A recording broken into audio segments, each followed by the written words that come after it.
create something very special. He said, let there be light, and there was. He created everything out of nothing. We find that in those first 15 verses of Genesis. God spoke everything into existence. We mentioned the sun and the light. Those stars that we saw on our family camp vacation, the constellations, God, at the beginning of time, spoke those into existence with just His word. That's an amazing God that created you and I. Not only did He just create all of those things that we see, including the animals that we got to see camping, but also you. God created you. Now, does anybody know anything that is noted in Genesis? Any scouts know, this might be a little tougher question. What is significant about God created? God created Adam and Eve. God created man and woman. God created you and I. But there was something very significantly different that He mentions in Genesis about you and I, the creation of you and I, than anything else. Something very specific. He did, and that's very important. But that's not quite what I'm looking for. When He created us, He notes that there's something significant that is not significant to anything else that God created. He created you and I. Is it that we are different than the animals? We are, and that's a part of it, but what specifically is it? Right here. We are different. That is correct. I'm different than you. Isn't that amazing? Every one of us is different. God created each one of us different. God created us in His image? There it is. Say that really loud. God created us in His image? That's the only creation in those 6 days that God mentions that. We were created in His image. Now, there are a couple of other things when we look at creation. We were created to worship God. We were created to give Him honor and glory. That's very different as well about the creation of you and I and the creation of man and woman. What's interesting is we take a look at the 6 days of creation. I want to see if the scouts can help me with this. What was created on each day? So does anybody know what was created on day 1? It was kind of already mentioned, but what did God create? On the 6 days of creation, what did God create on day 1? Right here. He created the light and the darkness. Exactly. And He called them day and night. There you go. We see that. We understand that. We're familiar with that, aren't we? God separated, He created light. He separated the light from darkness. The first thing that He created on day 1, and He called them day and night. How about day 2? Very good so far. What was created on day 2? Let's see, find somebody else. Right here. He created water. That's pretty close. That's part of it. He created the atmospheres. He divided them from the ocean. So He divided the firmaments. So water is a part of it. So now we have water on the surface of the earth and water above. He separated and created the atmosphere between them on day 2. You see kind of a natural progression. You continue to see it here. How about day 3? Right here. Planets? You know, that's pretty close. He did create the planets. That's pretty close. Not bad. Good job, Shane. Land. There you go. Good job, Noah. God created land. And what He did was He divided the land from water. So on day 3 was the first time we see that God created the land, the earth.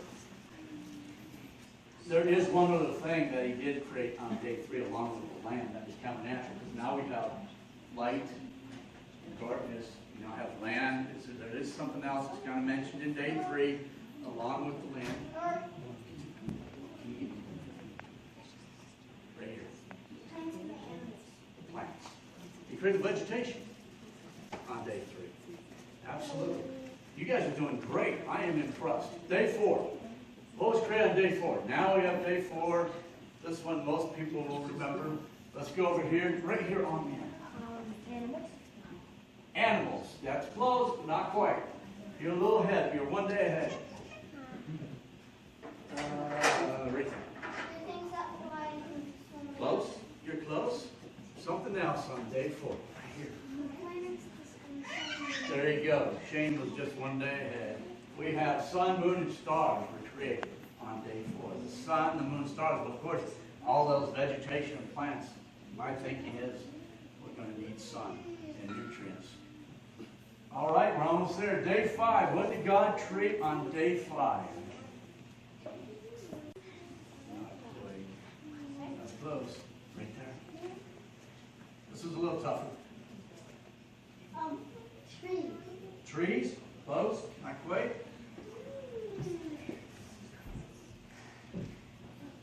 more specific than animals.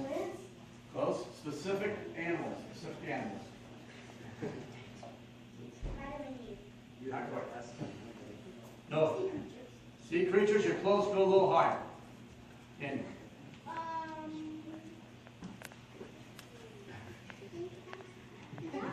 There you go.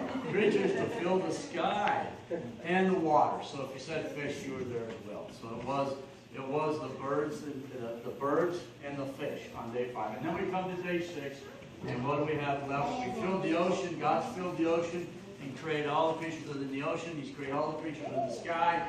And on day 6, what is left? Right here. Animals and Adam and Eve. Yes, He created the animals to fill the land now, and then He created Adam and Eve. And as we mentioned, He created us in His image. I want to do one thing because I find this very interesting and neat. Good job, guys. Good job on the 6 days of creation. In Genesis chapter 1, I read verse 1 that you're familiar with. In the beginning, God created the heaven and the earth. But if you skip down to day 4, and God said, let the earth bring forth grass, the herb yielding seed, and the fruit tree yielding fruit after his kind, whose seed is in itself upon the earth. And it was so. And the earth brought forth grass and herb yielding seed of its kind, and the tree yielding fruit, whose seed was in itself after his kind. And God saw it was good. I always remember when I read that. He says it after every day of creation. Right here. What number day it was? He does tell us what day it was. It's interesting to me because he says, and the evening and the morning were the first day. It says that after every day if you read the Genesis account of creation, but there's something else he adds. He says about his creation each day. He said it is good. And he said it is good. Isn't that important? God himself, the creator of everything. Each day as he creates each thing, each day, ends the day saying in the morning and the first day, and it was good. Now, I'm reminded of this last thing as we end. I am always reminded, look at the account of Genesis, that God is the creator. He's almighty. He's always the creator of the universe. He's always been, always will be. Everything I see, God created. And remember the term created. You and I cannot create anything. We can make things out of things utilizing parts of God's creation. But only God can create, because creating is making something out of nothing. When we look at Genesis. God created everything we see. He did it out of nothing. But it's very important to understand that God created you and I on day 6. He created you and I. He created mankind to glorify Him, to honor Him. And that's our relationship in this creation that we have to remember. He's the creator. We are the one that was created. And we were created for a very specific reason. It's not random. It's not by chance. We find as you look at Genesis and then through the entire Word of God, and the entire Word of God will refer back many times to creation and to our relationship to God. You and I are created to honor and glorify God. That's our existence. That's our purpose. That's why God created us. And I think it's so important to remember. Thanks, Scouts, for a great job on the 6 days of creation. Very good job. We'll close in prayer. Mr. Mike Lee, would you mind closing us in prayer tonight? Sure. And we will beat you when Mike Lee's done closing prayer. Thanks for a great pack meeting. You are dismissed after Mike Lee.